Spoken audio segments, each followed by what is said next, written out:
Então, graças a Deus. Então, dentro desta temática, doutrina e espiritualidade pentecostal, vamos agora à primeira pergunta do nosso segundo encontro, que é a pergunta 9, né? Então, vamos lá. Se os dons espirituais são doações de Deus para nós, então precisamos mesmo buscá-los, ou Deus nos dará segundo a sua soberana vontade? Muito boa pergunta, né? Se os dons espirituais são presentes, porque a palavra dons nós já explicamos na transmissão passada, no texto grego carismata, tem o mesmo radical da palavra graça, que é caris. Então os dons também são obras da graça de Deus, resultado da graça de Deus operando em nós. Então, se são obras da graça, se é resultado da graça, presentes que Deus dá de sua deliberada vontade, então a gente tem que buscar ou não, né? Inclusive eu já vi alguns irmãos e até pastores e teólogos renomados dizendo que nós não precisamos buscar os dons espirituais, porque Deus dá a quem Ele quer. Mas na verdade é criar uma oposição que não existe na Bíblia Sagrada, entre generosidade divina ou iniciativa divina e busca humana. Na verdade são temas que não divergem entre si na palavra de Deus. Observe que Paulo, no famoso capítulo onde ele doutrina a igreja de Corinto acerca dos dons espirituais, primeira carta aos Coríntios, capítulo 12, Paulo ele diz que é o Espírito quem reparte os dons a cada crente como o Espírito Santo quer. Então é o Espírito, né? São dons do Espírito, por isso dons espirituais. O Espírito é quem concede a um, Paulo vai dizer, línguas, a outro interpretação, a outro profecia, a outro dom da fé, que não é a fé comum, como a gente já explicou, né, semana passada. Há outro dom de operar maravilha, é o Espírito quem concede. Mas ao mesmo tempo que Paulo fala dessa soberania do Espírito Santo sobre os dons, ele também reiteradas vezes disse à igreja de Corinto, mas buscai com zelo os dons espirituais. Então, ao mesmo tempo que é o Espírito Santo quem concede, há também uma exortação ou um encorajamento para que a igreja busque esses presentes que o Espírito Santo está desejoso de dar. É o que Jesus disse aos seus discípulos: olha, o Pai, vocês que são maus, sabem dar boas coisas aos vossos filhos, quanto mais vosso Pai dará o Espírito Santo, no registro de Lucas, Lucas diz exatamente assim, quanto mais o Pai dará o Espírito Santo àqueles que lhe pedirem. Peraí, mas eu tenho que pedir o Espírito Santo não já vem? Se eu creio, se eu sou crente, o Espírito Santo não vem, eu preciso pedir? É porque Jesus está falando justamente dessas dádivas, desse poder que o Espírito Santo traz, na medida que a gente busca, na medida que a gente deseja. Então, o Espírito Santo é soberano? É soberano. Entretanto, o Espírito que é soberano, ele decidiu soberanamente agir em parceria com o crente. É por isso que o autor da carta aos Hebreus vai falar que nós somos participantes, Hebreus capítulo 6, versículos 4 a 6, ele vai dizer que nós somos participantes do Espírito Santo, e a palavra participante ali no texto grego dá a ideia de sinergismo, de trabalho ao lado, de cooperador, de colaborador ao lado do Espírito Santo. Então o Espírito Santo, que é soberano, decidiu trabalhar em parceria com a gente. Então quanto mais a gente busca, mais a gente tem. Quanto mais a gente pede, mais a gente recebe. Deus não é soberano para dar o pão de cada dia? Então por que a gente tem que pedir o pão de cada dia? Deus não é soberano para dar livramento a gente? Então por que a gente tem que pedir livramento toda vez que sai de casa e vai viajar, enfim? Então a gente pede justamente porque a gente está trabalhando ali em parceria com o Espírito Santo. E essa é a vontade de Deus. É que Deus, por ser soberano, Ele não faz tudo absolutamente de sua iniciativa e de sua deliberada vontade, dispensando nossa responsabilidade, nossa busca. Não. Deus ele faz muita coisa de sua própria iniciativa, mas outras muitas coisas Deus vai fazer na medida que nós buscarmos, como disse Jesus, buscai e vocês encontrarão.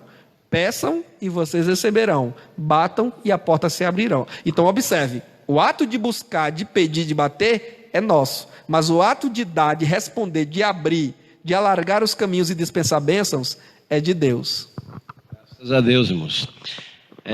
Enquanto você respondia, eu estava aqui me lembrando de algo muito interessante que eu gosto sempre de citar quando eu estou ministrando sobre o batismo em águas, né?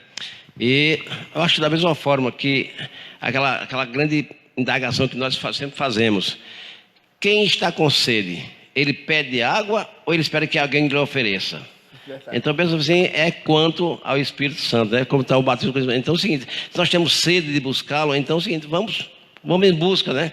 Então, sim, então não vamos esperar que simplesmente ela chegue. Então, sim, tem que ter o esforço do homem, tem que ter a busca. Essa coisa, pastor, até não, eu não vou buscar porque Deus é soberano, Deus dá a quem Ele quer, é meio que uma desculpa negligente para justificar a nossa omissão. Tem muito crente que se justifica a sua omissão, dizendo, não, mas Deus é soberano, quando Ele quiser me batizar, Ele me batiza, quando Ele quiser me dar os dons, Ele me dá, né? É mais ou menos o pecador, não, quando Deus quiser me salvar, Ele me salva, mas você tem que crer. Jesus diz, vinde a mim, você tem que vir, a graça dele já está sendo liberada, a vontade dele é conceder, mas você tem que vir na direção de Cristo. Olha o filho pródigo.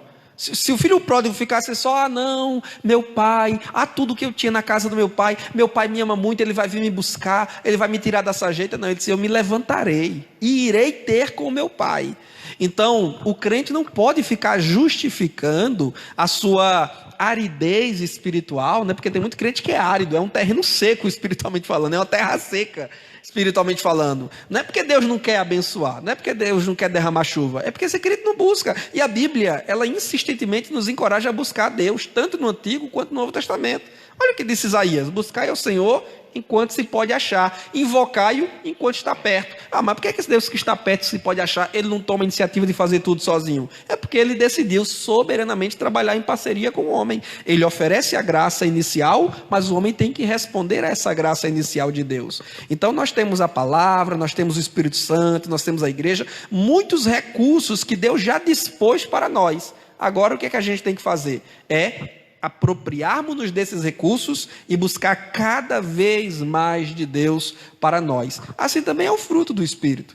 O fruto do Espírito é uma obra de Deus em nós. A santificação é uma obra do Espírito Santo em nós. O Espírito que é santo, ele é santificador. Mas o Espírito Santo não vai santificar o crente se o crente também não se despojar das velhas práticas, se o crente não buscar a Deus em oração, na palavra, em comunhão com a igreja.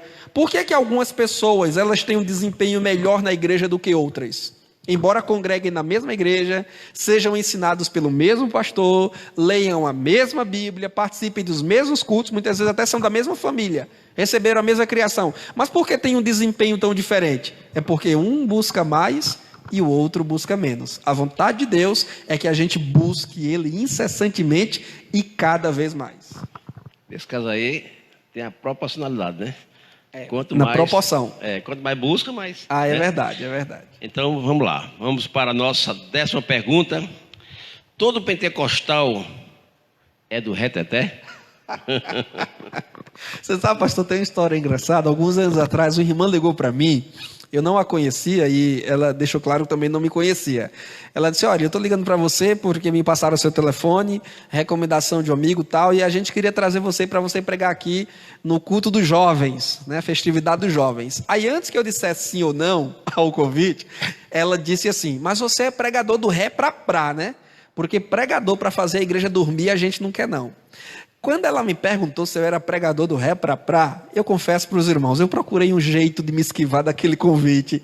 Eu procurei um jeito de sair dali, porque quem me convida, já esperando um pregador do ré para prá, a gente já imagina a qualidade dessa liderança, dessa igreja. E claro que a gente tem que pregar e ir a todo lugar. Jesus disse, ir por todo mundo, pregar o evangelho a toda criatura. Quem gosta de ré para prá e quem não gosta, a gente tem que ir pregar.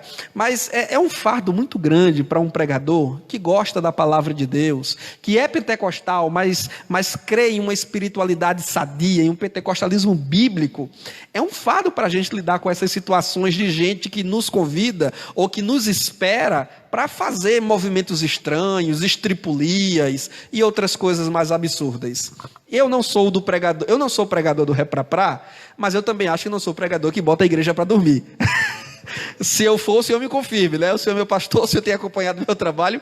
Eu nem sou pregador do ré para prá, né? Seja lá o que isso signifique, nem sou pregador que bota a igreja para dormir. Eu creio, pastor, que a palavra de Deus pregada no fervor do Espírito Santo, regada com o azeite da oração, dirigido pelo Espírito Santo, não precisa de enfeite nem de adornos. O Espírito Santo, pela palavra pregada com verdade, com sinceridade, visando a edificação da igreja, não a autopromoção do pregador, a exibição pessoal do pregador, o próprio Espírito Santo se encarregará de pegar esta palavra que é viva e eficaz e colocá-la no coração dos ouvintes e produzir no coração dos ouvintes o calor, o fervor, a alegria verdadeira, não a mera animação de 1 ou 2 horas de culto, porque tem muita igreja que é animada, mas não é edificada, é alegrada, mas não é santificada. Mas o Espírito Santo, quando opera o avivamento verdadeiro, genuíno na igreja, ele traz ao mesmo tempo quebrantamento, alegria, a tristeza segundo Deus que opera o arrependimento e o ânimo verdadeiro para os crentes prosseguirem na jornada da fé e caminharem firmes e fortes com Jesus. Então, respondendo agora especificamente a pergunta, toda a igreja pentecostal é do reteté? Evidentemente que não. Essa expressão reteté, né, ela tem muita gente aí tentando rastrear a origem dessa expressão, né? Tem gente até que já disse que ela tem a ver com cultos de candomblé, de macumba, afro, né, aquela coisa toda. Enfim, eu não sei. Eu confesso que essa exegese, né, essa etimologia da expressão reteté eu desconheço. Não vou aqui ser arrogante e dizer, tem origem nos cultos de candomblé, não sei. Mas o fato é que ela é muito utilizada entre alguns ciclos pentecostais para se referir àqueles cultos, vamos dizer, mais movimentados, gente rodopiando, voando por cima dos bancos, fazendo aviãozinho, correndo para lá e para cá, né? Gente que fala língua sem entender o que está falando, sem interpretação, muitas vezes são balbucios, são sílabas desconexas, sem sentidos, algazarra. O culto da algazarra. Não. A igreja pentecostal... É o culto desorganizado. Né? O culto bagunçado, o culto desorganizado, o culto da algazarra, o culto da desordem. Aliás, Paulo até ensina na carta aos Coríntios contra a desordem. Ele diz, olha, façam tudo com ordem e decência. Né? A operação do Espírito Santo, ela não produz algazarra, ela não produz bagunça. Ela pode produzir experiências e fenômenos que a gente não entende, que a gente não consegue explicar a uma primeira vista. Mas desordem, bagunça, histeria coletiva, é preciso ter muito cuidado com isso. Então, as igrejas ditas pentecostais, que praticam, vivem ou veneram o reteté, essa desorganização, essa desordem do culto, culto sem liturgia, culto sem hora para começar, sem hora para terminar, a pregação é 30 minutos, mas 25 minutos é só de línguas estranhas, sem interpretação, todo mundo profetiza para todo mundo, e são aquelas profecias, sabe, sem pé, sem cabeça. São igrejas que não são ensinadas, igrejas que não são doutrinadas, igrejas que não valorizam escola dominical, que não valorizam seminários bíblicos, como nós temos aqui na nossa congregação. A nossa igreja Assembleia de Deus em Campina Grande é uma igreja que tem um pastor presidente que é um mestre, é um ensinador na palavra de Deus, nosso pastor Daniel Nunes. Aqui no nosso setor, nessa congregação, nós temos um seminário teológico, um curso básico de teologia funcionando, e toda a igreja pode frequentar. Nós temos a nossa escola bíblica dominical, que é uma ótima escola dominical. Infelizmente, por razão da pandemia, nós não estamos podendo nos congregar, mas até antes da pandemia e dos decretos de isolamento social, nós tínhamos aqui nessa congregação que os irmãos estão vendo, uma assistência de 100 pessoas em média por domingo na escola dominical, não é? É verdade. Então nós temos um povo que gosta de Bíblia, de instrução. Aqui nós temos essa igreja. Crentes, muitos, a maioria aqui certamente batizado do Espírito Santo. O Espírito Santo aqui se manifesta através dos dons, profecia, línguas, interpretação. Para quem acha que interpretação não existe, os crentes só falam língua, mas não tem interpretação. Aqui tem. Aqui, eu digo porque eu vivo aqui nessa igreja. E eu tenho acompanhado aqui o que Deus tem feito. Tenho vivido também, não só visto, mas vivido. Né? Como diz a Bíblia, provar e ver. Tem muita gente que só vê, mas não prova. Nós temos provado e visto que o Senhor é bom. Aqui Jesus tem curado, aqui Jesus tem operado, mas não é desorganizadamente, desordenadamente. Nós temos alegria, temos aqueles momentos de efusão, né? de uma injeção sobrenatural de poder, de uma atuação sobrenatural do Espírito Santo, onde toda a igreja é levada a adorar a Deus, a expressar louvores a Deus em outras línguas, como aconteceu já. Nós temos muitos precedentes na Bíblia Sagrada. Aliás, todas as ocorrências do dom de línguas no livro de Atos dos Apóstolos, não foi uma só pessoa, foram várias pessoas, né? Porque foram ali efusões sobrenaturais do Espírito Santo, derramamento do Espírito Santo, e isso ainda pode acontecer hoje. Agora, desorganizadamente, gente pulando por cima dos bancos, caindo nos braços dos outros, né? Profecia sem pé, sem cabeça, profecia que não se cumpre, né? Gente vendo anjo pendurado nas paredes, nos ventiladores da igreja, isso não, porque nós aqui somos o povo instruído, doutrinado, e não é só nós aqui não, né? Para ninguém pensar que a gente está se gabando, não. Eu tenho andado um pouco por este país e tenho visto muitas igrejas pentecostais bem doutrinadas, solidificadas na fé e na doutrina bíblica. Então, falando sobre a questão da doutrina bíblica, né? E nada melhor do que a gente agora irmos para a pergunta de número 11, olha só. O pentecostalismo é um movimento contrário ao estudo teológico? Você sabe, pastor, que na primeira metade do século passado, século XX, os pentecostais eles tiveram, sim, muita dificuldade aqui no Brasil de enveredar pelo ensino teológico, vamos dizer, mais avançado, a nível superior. Não é que os pentecostais eles são inimigos da teologia, ou que eles foram inimigos da teologia. É porque naquele tempo, até a década de 50, infelizmente, muitos seminários influenciados pelo liberalismo teológico, de um lado, e pelo cessacionismo, de outro, cessacionismo que a gente já explicou aqui semana passada o que é, nessa teoria da não contemporaneidade ou não continuidade dos dons espirituais, e o liberalismo teológico, que é aquela linha que entende que a Bíblia não é a palavra de Deus inerrante, infalível, que entende que os milagres relatados na Bíblia são apenas mitos, dos autores bíblicos para expressar sua fé na religião judaica ou no cristianismo, mas não necessariamente aconteceram, que negam a concepção virginal de Cristo em Maria, que negam a sua ressurreição física e literal. O teólogo liberal ele vai dizer, não, Jesus na verdade ele não ressuscitou deixando a tumba para trás, ressuscitou em forma corpórea. Na verdade, apenas simbolicamente, ele ressuscitou na mente dos seus discípulos, na medida em que eles projetaram interiormente os seus ensinos, as suas doutrinas, e replicaram, publicaram essas doutrinas para o mundo. Então, nisso Cristo está ressuscitando. É mais ou menos o que as pessoas costumam dizer no Natal, Cristo já nasceu em você, E a gente fala isso no sentido metafórico, não no sentido literal, porque Cristo só nasceu de fato uma vez, 2000 anos atrás. Mas o teólogo liberal, ele trata tudo como linguagem figurada, como metafórico, então ele diminui o peso da palavra e do evangelho. Então muitos seminários teológicos estavam infestados dessa gente. De gente que na verdade não estava formando teólogos para servir a igreja, mas militantes contra a igreja. Formando gente contra a doutrina e a experiência pentecostal, inclusive, porque o liberalismo nega a experiência pentecostal. É uma vertente que descrê da contemporaneidade dos milagres divinos. Então, muitos pastores, com um zelo que em alguns momentos se demonstrou exacerbado, exagerado, no sentido de proteger seu rebanho, suas ovelhas, contra essas teologias nefastas, de incredulidade nos milagres e de descrença nos dons espirituais, acabavam que desencorajando os membros de suas igrejas a frequentarem esses seminários. Naquela época, inclusive, nós não tínhamos seminários pentecostais no Brasil. Eram seminários de igrejas tradicionais, que muitas delas descreem da doutrina que nós cremos, o batismo, o Espírito Santo subsequente à regeneração, evidenciado no falar em línguas, a contemporaneidade dos milagres, os dons espirituais, a salvação que Cristo proporcionou a todo mundo. É natural, eu entendo um pastor que tem uma certa desconfiança de ver com bons olhos um membro de sua igreja indo, por exemplo, fazer teologia no seminário calvinista, Porque o calvinismo, eu digo isso por experiência própria, pastor. Eu já fiz 6 meses de curso de grego a nível básico, só experiência para os irmãos entenderem como eu me solidarizo com os pastores das gerações passadas, porque eu senti um pouco disso na pele. Eu me matriculei num curso de grego, que estava sendo oferecido por uma igreja, não vou dizer o nome aqui, mas uma igreja tradicional, uma igreja histórica. E eu me matriculei para aprender o quê? Grego. Não foi para aprender outra coisa, foi para aprender grego. Se eu quisesse aprender outra coisa, eu ia procurar outra instituição, ou outro meio, grego.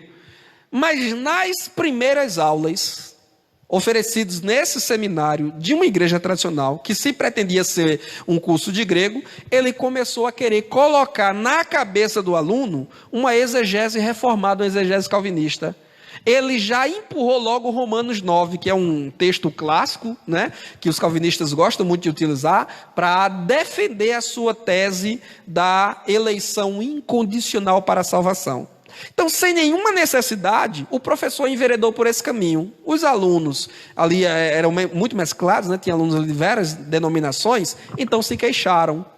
na própria aula eles se queixaram ao professor, mas professor, nós deveríamos estar aprendendo grego, por que pender agora por esse viés doutrinário calvinista? Não há necessidade disso, você pode ensinar grego sem precisar. Mas, infelizmente, observe, muitos professores, querendo fazer proselitismo, eles acabam que enfiando isso na cabeça dos seus alunos. Se pega um membro de uma igreja, um obreiro, um novo convertido, uma pessoa menos treinada na Bíblia Sagrada, em hermenêutica, exegese, na sua doutrina, na sua convicção, ele arrasta, ele arrebanha, ele toma para si. Então eu entendo, de certo modo, a preocupação desses pastores da geração anterior de não olharem com bons olhos seus membros indo para esses seminários reformados, esses seminários de tradição histórica, que não têm a mesma doutrina que nós, não é?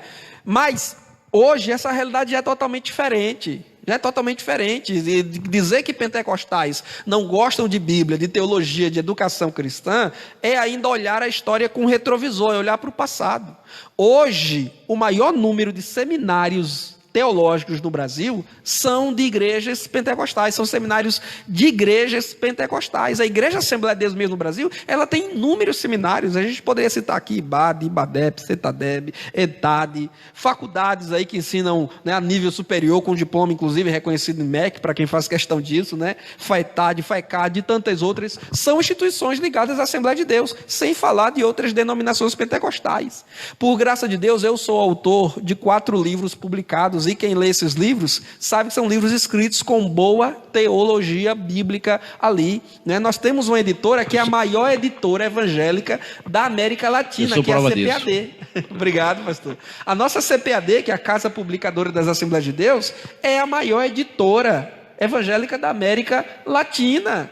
Então, na verdade, nós estamos produzindo teologia. Nós temos aí editoras hoje no Brasil, né, publicando, trazendo de outras línguas, especialmente a língua inglesa, obras de peso, de teologia pentecostal, de teologia carismática continuista, e o Brasil tem sido muito abençoado com essas obras. Nós temos exegetas, comentaristas bíblicos, doutores na palavra de Deus, em nosso meio, doutrinando a igreja, ensinando a nossa igreja. Então, dizer que pentecostal não gosta de teologia é ou fazer uma leitura ultrapassada, uma leitura retrógrada da história do pentecostalismo, ou é realmente uma ignorância dos fatos, é um desconhecimento dos avanços que o pentecostalismo tem vivido no Brasil. E, aliás, aproveitando que nós estamos falando para pentecostais, eu encorajo os irmãos a estudarem a Bíblia, a estudarem teologia, claro, priorizando aqueles seminários ou faculdades que você conhece a idoneidade delas, e que você, de fato, pode se sentir seguro em cursar um curso nessa faculdade, para você sair de lá mais crente do que entrou, e não sair um incrédulo, um descrente ou um ateu. Porque, infelizmente, não sou só eu quem digo não, inclusive há teólogos de igrejas tradicionais que têm afirmado isso. Há muitos seminários e faculdades teológicas pelo mundo afora que são verdadeiros centros de formação de ateus. Então fica patente que as pessoas, depois que voltam às suas origens, né, então ele cria um problema, porque ele começa a discordar de tantas as coisas, né? É verdade. Justamente. E tem esse outro problema também, né? Porque se você vai para uma instituição que não segue a sua mesma linha doutrinária e teológica, você se forma lá, mas quando volta, você volta inchado. Esse é o grande problema, eu acho, de muita gente que faz teologia sem ter a moderação do Espírito Santo, sem ter o fruto do Espírito Santo, sem ter o amor, que é a maior virtude que Paulo fala, né? Se não tiver amor, nada vale. Então o cidadão vai e faz um curso aí numa instituição, aí volta arrogante, pedante, petulante, né? Achando que agora pode retirar o pastor da igreja, desfazer a doutrina que o pastor está dando, desfazer a aula que o professor de escola dominical está ministrando, só ele tem a última palavra, só ele sabe tudo, né? Ele quer agora se candidatar ao conselho de doutrina e ética da igreja, a comissão de apologética da igreja, porque ele agora se acha o Gamaliel do século 21. Mas, na verdade, isso é arrogância, isso é soberba. Quem faz teologia faz para servir a igreja. Eu já disse isso em minhas redes sociais e repito aqui. Para mim, o bom teólogo não é o teólogo de gabinete. Não é o teólogo que faz teologia para se exibir, para competir, nem para contender com ninguém. O bom teólogo é aquele que faz teologia na igreja, vistoriada pela igreja, porque a igreja ela tem que estar acompanhando os nossos teólogos, Não é teólogo que manda na igreja, é a igreja que tem que produzir bons teólogos. Então a igreja tem que estar acompanhando. E a igreja faz bem, pastor. Aliás, eu quero dizer aqui, a igreja faz bem, porque tem muito teólogo murmurando em casa. Ah, porque o pastor não me dá oportunidade. Ah, porque o pastor me cortou. Ah, porque o pastor colocou terra. Que tipo de teólogo é você? Que tipo de teologia você estava servindo à igreja? Você fez teologia, estudou, leu 3, 4 livros e achava que podia estar na igreja zombando dos dons espirituais, desfazendo a doutrina do seu pastor, nos corredores da igreja, no pátio da igreja, falando mal dos ensinadores da sua igreja? O pastor fez bem em cortar, o pastor fez bem em tirar.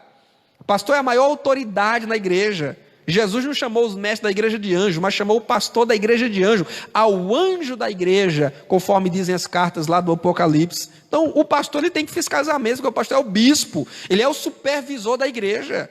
Não pode deixar todo mundo subir no púlpito, ensinar o que quer, pregar o que quer, desfazer a nossa história, a nossa tradição, os nossos ensinos, a nossa doutrina. Eu não digo nada de questões periféricas, questões que não são doutrinárias, questões miúdas que a gente pode negociar e aprender um com o outro, e até mesmo abrir mão da nossa razão para dar razão ao outro, para viver em paz, tudo bem. Há coisas que a gente pode ceder, mas doutrina não pode ceder. O camarada fez um seminário, 3, 4 anos, aí chega aqui na igreja Assembleia de Deus, dizendo que o batismo do Espírito Santo não é diferente da salvação, não é diferente da regeneração, e que línguas estranhas não são a evidência do batismo, ou que línguas estranhas são mais para hoje, e que profecia na verdade não é uma revelação, mas é apenas o ensino das escrituras sagradas, e que na verdade dons de cura e de milagres, isso aí foram apenas para aqueles 12 apóstolos, não para... Esse cara tem que ser cortado mesmo. Ou ele senta e recebe a exortação, o ensino, a correção pastoral, ou então ele tem que ser realmente demovido de seu cargo, de sua liderança, de sua posição. E não adianta ficar fazendo biquinho e reclamando não, porque a igreja, ela é quem fiscaliza o teólogo, e não o teólogo é quem fiscaliza a igreja. Pois é. Meu querido, nós vamos para a 12ª pergunta, e é a seguinte: o dom de línguas. Que dom é esse tão comum entre os pentecostais e para que ele serve? Muito bem, nós já falamos inclusive alguma coisa sobre isso na nossa transmissão passada, né? O dom de línguas, ele é uma experiência sobrenatural que o Espírito Santo concede a um crente para ele adorar a Deus em idiomas que ele não estudou, que ele não aprendeu. Foi dito isso. Né? É realmente um milagre. Os dons são milagres de Deus operados no crente. Esse dom, que é um idioma concedido pelo Espírito Santo para o crente adorar a Deus em outras línguas, não é para pregar em línguas. Pode até acontecer de o crente transmitir uma mensagem em línguas e ou alguém está ouvindo e entende aquela língua que está sendo falada e está ali sendo exortado por Deus, ou então não entende, quem está ouvindo não entende, mas haverá um intérprete que também vai receber esse dom de interpretação para explicar a mensagem em línguas. Inclusive nós dissemos isso semana passada. As línguas acompanhadas de interpretação, elas podem funcionar como uma profecia, como uma mensagem de Deus para alguém. Mas não é, vamos dizer, não é a natureza das línguas ou o propósito mais comum das línguas. Não é entregar mensagem às pessoas. As línguas, elas são para adoração a Deus, não é?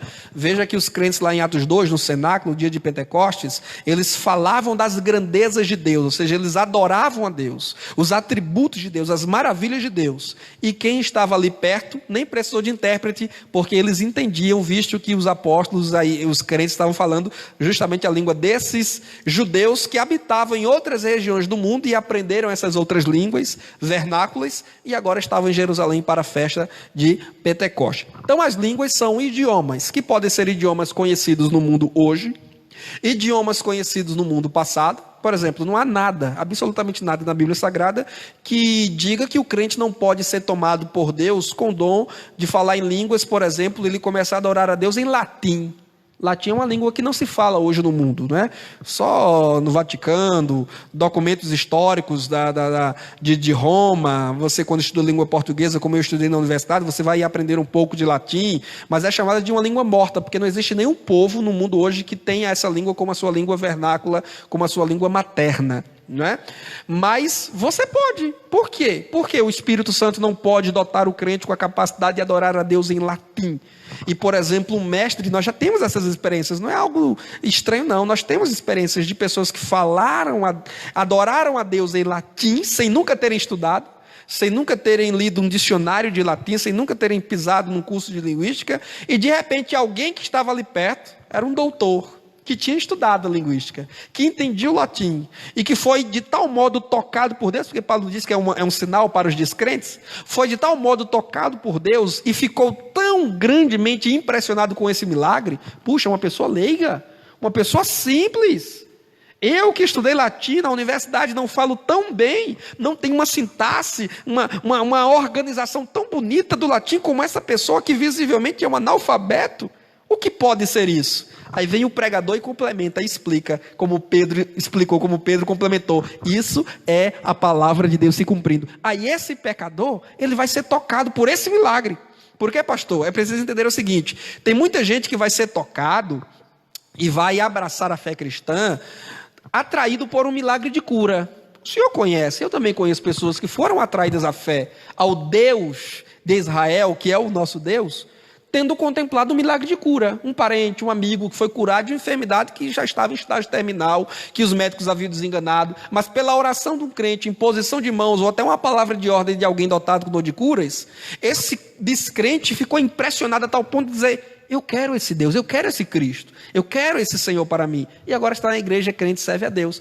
Tem outros que irão se converter por meio de uma palavra de profecia que Deus dirigiu a eles, que Paulo também já preveu isso em 1 Coríntios 14, né? Se um descrente entrar no meio de vós e todos estiverem profetizando, os segredos do coração desse descrente serão revelados e ele prostrado adorará a Deus, né? Então, pela profecia, algo íntimo no coração desse pecador pode ser trazido à tona e ele ficar tão impressionado ao ponto de dizer: puxa vida, eu quero esse Deus que sabe tudo sobre mim, como a mulher samaritana, lembra lá em João 4?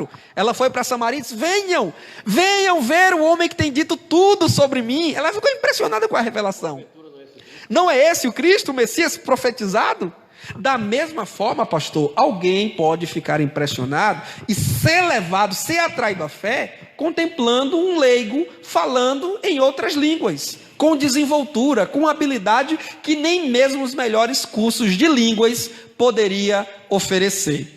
Então, as línguas, elas podem funcionar como um sinal para o descrente, elas funcionam também como um sinal do batismo do Espírito Santo, como foi em Jerusalém, Atos 2, 120 crentes, como foi em Cesareia, Atos 10, na casa de Cornélio, ele, família e amigos batizados, e como foi em Éfeso, quando Paulo impôs as mãos sobre os 12 discípulos, e eles receberam o Espírito Santo e falaram línguas.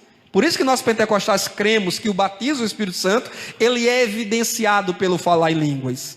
E também as línguas como variedade, né?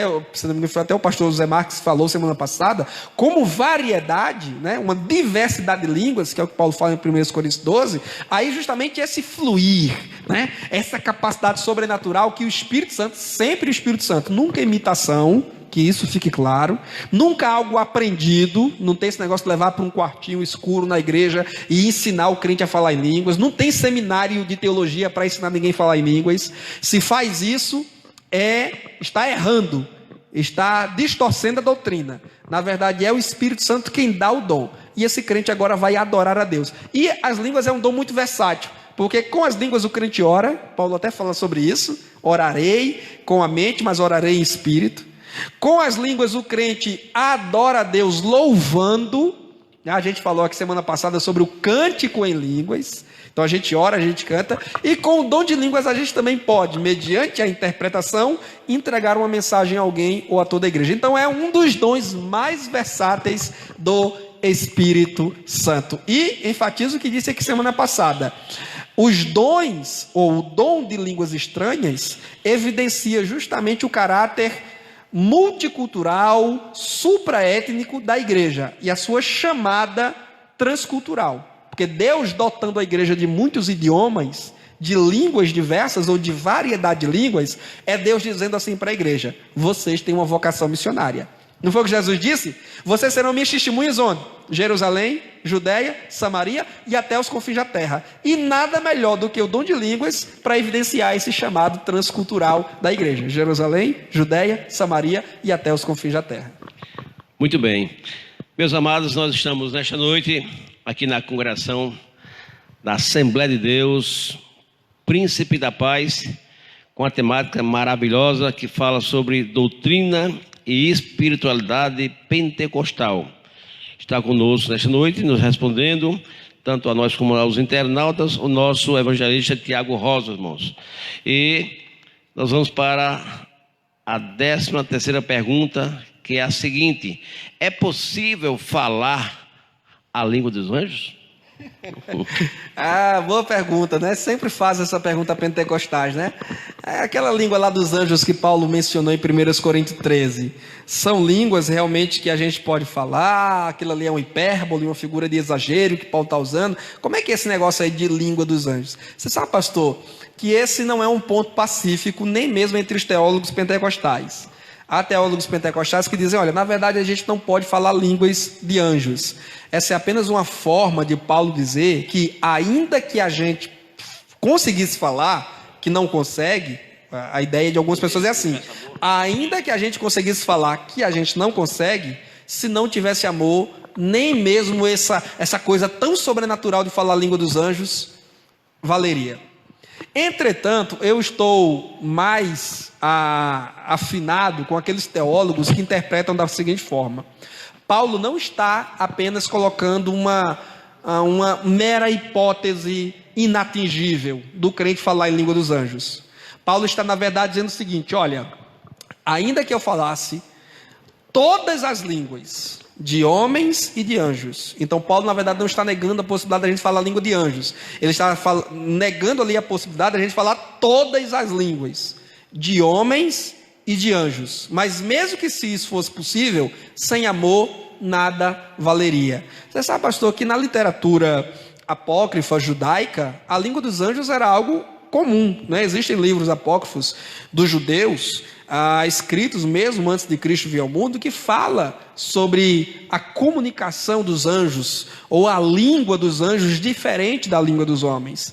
E é claro que os anjos têm uma linguagem, até porque na ordem da criação, os anjos precedem aos homens. Então os anjos foram criados antes dos homens, e eles foram criados para adorar a Deus, para louvar a Deus. Portanto, eles foram dotados de linguagem, e essa linguagem com certeza não é o hebraico, porque o hebraico, né, é uma língua que é muito antiga, mas não era a língua, por exemplo, falada por Adão, nem também por Noé. Os próprios linguistas, eles já, né, os cristãos, inclusive teólogos cristãos, já têm essa conta fechada. Houve uma língua única até a Torre de Babel, e essa língua, nós estudamos isso inclusive recentemente na escola dominical. Não era o hebraico, não era o aramaico, não era o grego, muito menos o português, que remonta aí ao século XV, ao século XVI na Europa. Então os anjos têm uma língua. É possível que o Espírito Santo dote o crente da capacidade de falar essa língua que os anjos falam? Bem, eu não vejo nada na Bíblia contrário a isso. Até porque Jesus disse o quê? Esses milagres ou esses sinais seguirão os que creem. Em meu nome falarão novas línguas. E novas ali dá a ideia de línguas de uma qualidade superior, de uma qualidade diferente. Por que nessas novas línguas não é possível que Deus esteja dotando o crente com a capacidade de falar essa língua espiritual? Essa língua, esse idioma que os anjos falam entre si. Eu não vejo nada na Bíblia contra isso. É claro que esse versículo de 1 Coríntios 13, Paulo mencionar a língua dos anjos de passagem, é claro que isso é muito pouco para a gente subsidiar a doutrina da língua dos anjos. É muito pouco, né? Em um versículo só, né? Qualquer estudante de teologia nível básico sabe que é desaconselhado a formar doutrina baseada em um único versículo. Entretanto, também eu não tenho nada na Bíblia Sagrada que diga que isso não possa acontecer, que isso não seja real. Então, o argumento de Paulo ali não é negar a possibilidade de falarmos em língua dos anjos, como ele também não está negando a possibilidade de a gente falar outros idiomas humanamente conhecidos. O que ele está ali dizendo é que eu não falo, mas ainda que eu falasse todos os idiomas, grego, hebraico, aramaico, inglês, russo, italiano, francês, tudo isso, e além do mais, ainda a língua dos anjos, sem amor, aí todo esse acúmulo de saber seria inútil para mim. E graças a Deus nós já temos aí, pastor Joilson, nesse momento, mais de 50 pessoas acompanhando simultaneamente a nossa transmissão, né? Muito bem. Meu amado amado, nós temos nosso amado irmão Lucas, ele quer participar, mas antes dele participar, microfone está conosco. Antes dele participar, nosso irmão Lucas participar, está conosco também nosso querido José Carlos Sabino, irmãos. Ele faz uma pergunta: se o dom de línguas é idiomáticas, como explicar 1 Coríntios 14? No mesmo diz que quem fala em línguas não fala aos homens. Muito bem, muito boa pergunta, irmão José Carlos Sabino, meu amigo, ele acompanha o nosso trabalho, já adquiriu também nossas obras. Satisfação tê-lo conosco, meu amigo, e é uma satisfação responder sua pergunta. Paulo, ele na verdade não está contrariando Lucas, ele está complementando, né? Paulo está trabalhando outros aspectos do dom de línguas que não aqueles citados por Lucas no livro de Atos dos Apóstolos. Por quê? Porque está claro para nós, de acordo com Atos 2, que as línguas ali foram línguas idiomáticas. Tanto é que quando os crentes falaram, os descrentes entenderam que eles estavam adorando a Deus em suas línguas vernáculas, em suas línguas maternas. Se eu negar isso, se eu negar que eles falaram línguas idiomáticas lá em Jerusalém, então eu tenho que admitir, então eu tenho que trabalhar com outra tese, que é a seguinte: não, eles falaram línguas totalmente desconhecidas, línguas que não eram idiomáticas, e houve, além do milagre das línguas nos crentes, o milagre da interpretação no ouvido dos descrentes. Você sabe que tem teólogos que trabalham com essa linha. Houve um duplo milagre. O milagre de locução, de elocução, de fala, nos 120 crentes. E um milagre de audição, em quem ouviu e recebeu no ouvido a interpretação. Entretanto, pastor, essa tese para mim ela é infundada. Não me parece ser isso que Lucas está dizendo em Atos 2. E eu explico. Primeiro, a promessa do derramamento do Espírito Santo é para crentes e não para não crentes. Exatamente. Né? Então o Espírito Santo ele vem sobre os crentes. O dom espiritual é para os crentes. Então os crentes receberam aquele dom. Eu não vejo, exegeticamente falando, eu não vejo respaldo para um milagre de audição. Eu não vejo Lucas ali desenvolvendo e argumentando em defesa do milagre de audição, dizendo que milagrosamente os que ouviram conseguiram entender ou interpretar. Não, eles ouviram e entenderam porque os idiomas falados estavam sendo nos seus dialetos, nas suas línguas. Então o milagre foi um só, foi um milagre de elocução, a fala, inspirada pelo Espírito Santo, não o de audição. Até porque seria estranho imaginar o Espírito Santo derramando um dom de interpretação sobre os descrentes antes deles se converterem a Jesus Cristo. E aliás, eu não conheço na Bíblia Sagrada esse dom de audição, esse dom de entender na mente o que alguém está falando em línguas. Existe o dom de interpretação, mas esse dom é para crente. É para os crentes em Jesus Cristo. E não é só um dom para você entender o que está sendo falado. É um dom para você interpretar, para você também falar. Porque o dom de interpretação, ele também é um dom de elocução, é um dom de fala. Porque você ouve alguém falando em línguas e você vai falar essas mesmas línguas agora na língua que a igreja entende, para que a igreja seja edificada e, como disse Paulo, possa dizer amém, assim seja. Então, quando Paulo fala que aquele que fala em línguas ninguém entende porque fala em mistério com Deus, Paulo na verdade não está negando que as línguas sejam idiomáticas, porque toda língua ela é idiomática, ela tem as suas sílabas, ela tem a sua sintaxe, a sua organização, ela tem as suas frases bonitinhas, porque se ele está falando com Deus, olha o que Paulo diz, ele está falando com Deus, o seu espírito está falando com Deus. Então se há uma fala, uma comunicação com Deus, tem que haver uma linguagem, né?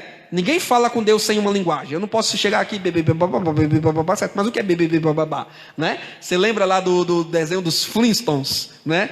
O personagem, o protagonista do desenho, se não me engano, Fred Flintstone, ele tem uma hora que, tomado de uma grande alegria, ele solta uma palavra desconexa, uma palavra que ninguém sabe o que significa, né? Iabadabadu. E o que é Iabadabadu? Ninguém sabe. Não é língua estranha. Isso não é dom do Espírito Santo, né? Porque o dom do Espírito Santo é sempre uma linguagem, como dizia um teólogo pentecostal da igreja quadrangular, J.K. Ford, é a beleza da linguagem espiritual. Então há uma linguagem quando o crente fala, ou para a igreja com interpretação, ou apenas para Deus sem a interpretação. O que Paulo está dizendo ali é que quando o crente adora a Deus, não havendo intérprete, não havendo quem entenda aquela língua, somente o seu espírito está sendo edificado em uma comunicação diretamente com Deus. Há uma linguagem, mas é uma linguagem direta para Deus. Por isso Paulo vai instruir no capítulo 14 que, em não havendo intérprete, seja você ou seja outro, porque o próprio crente que fala, ele pode interpretar. Paulo disse, quem fala em línguas, ore para que possa interpretar. Então, o próprio falante, ele também, olha, a questão da busca, né? Ore para que possa interpretar, ou seja, busque o dom da interpretação. O Espírito Santo quer dar, você tem que buscar. Mas não havendo a interpretação, então de fato ninguém vai entender esse idioma, seja que idioma for. De repente Deus pode tomar alguém para estar falando inglês, numa comunidade humilde que ninguém entende, mas é um idioma, e de fato ninguém entende. Mas com Deus esse crente está falando nem o próprio crente entende. Então a ideia de Paulo ali é essa, né? É alguém, é uma comunidade onde os crentes estão falando em línguas, e quem está ouvindo não entende as línguas que estão sendo faladas. Nesse caso, sim, aí a pessoa está falando em mistérios com Deus. Mas observe que se há interpretação, já não é mistério. Por quê? Porque agora a pessoa está ouvindo e está entendendo. Então, irmão Sabino, a ideia de Paulo ali é as línguas faladas sem a interpretação e sem o conhecimento dessas línguas, elas sempre serão um mistério do espírito do crente com o espírito de Deus. Havendo intérprete ou havendo alguém que entenda esse idioma, deixa de ser um mistério e passa a ser, na verdade, um dom até de revelação. Deus revelando algo por meio dessa fala inspirada do Espírito de Deus. É por isso que eu disse que Paulo não está contrariando Lucas, porque lá em Lucas os dons foram idiomáticos. Paulo está complementando, Paulo está abordando outra faceta, outro aspecto desse mesmo dom de línguas. Meus amados, nós vamos daqui a pouco direcionar a câmera para o nosso irmão Lucas, mas antes, o nosso irmão Moisés Lopes, ele pergunta aqui, Tiago Rosas, qual o seminário que você estudou? Né? Eu não vou mencionar, talvez ele esteja perguntando, pastor, sobre o seminário que eu falei agora há pouco, onde eu fui estudar grego a nível básico e o professor queria, sem nenhuma necessidade, enfiar a exegese calvinista na cabeça dos alunos.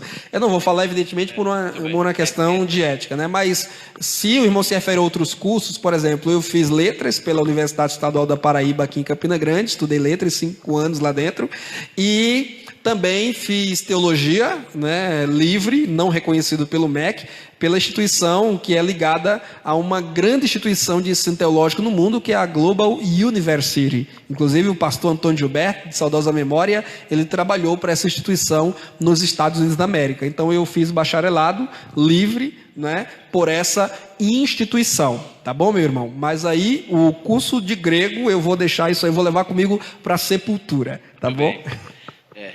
Irmão Lucas, ele vai, neste momento, também fazer uma pergunta, né? E vamos ouvi-lo. Queridos, a paz do Senhor, para os internautas e quem está na igreja. Queria fazer uma pergunta e logo em seguida contar uma experiência dentro do assunto. O diabo, ele fala ou discerne a língua estranha? Se o diabo fala ou discerne a língua estranha? Certo. Posso responder então? Olha, veja bem. O diabo, ele conhece, talvez, todas as línguas faladas no mundo. Primeiro que o diabo é um ser espiritual, poderoso. A Bíblia não nega que ele seja poderoso, mesmo destituído de sua glória espiritual, mas ele continua sendo um ser poderoso. Ele é mais velho que todos nós aqui juntos, porque ele foi criado, inclusive, antes de Adão. Vamos imaginar, né? Os criacionistas aí especulam que a humanidade tem em torno de 10 mil anos na Terra, né? Aí quem foi que nasceu há 10 mil anos atrás? Não foi aquele cantor brasileiro, o Raul Seixas, né? Foi pelo menos Satanás. Pelo menos 10 mil anos atrás, Satanás já existia, né? Então olha quanto conhecimento da humanidade Satanás tem.